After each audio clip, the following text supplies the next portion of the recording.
Welcome to the Slop Farm. Enjoy the video. You're starting with backup codes because they bypass other two-step prompts. First, find the 8-digit backup code set you saved when you enabled two-step verification, printed sheet, digital file, or password manager. Once located, go to the Gmail sign-in page and attempt to sign in. When prompted for a second factor, select Use Backup Code. Make sure the code is unused and typed exactly. Spaces and extra characters will cause a failure, so double-check before submitting. Now enter one 8-digit backup code into the prompt and submit. If the code is accepted, Google signs you in and marks that code as used.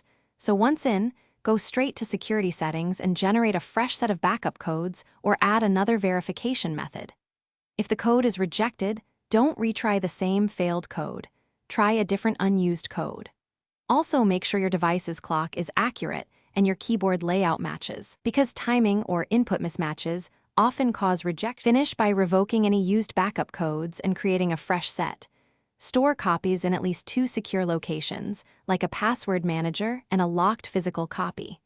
If you have no working backup codes, use Google's account recovery form. Provide recent account details, prior passwords, and device locations to prove ownership. If that fails, contact Google support options. One key troubleshooting tip: always keep at least 2 different recovery methods available so a single lost factor won't block you later. Thanks for watching. Consider subscribing if we helped you today.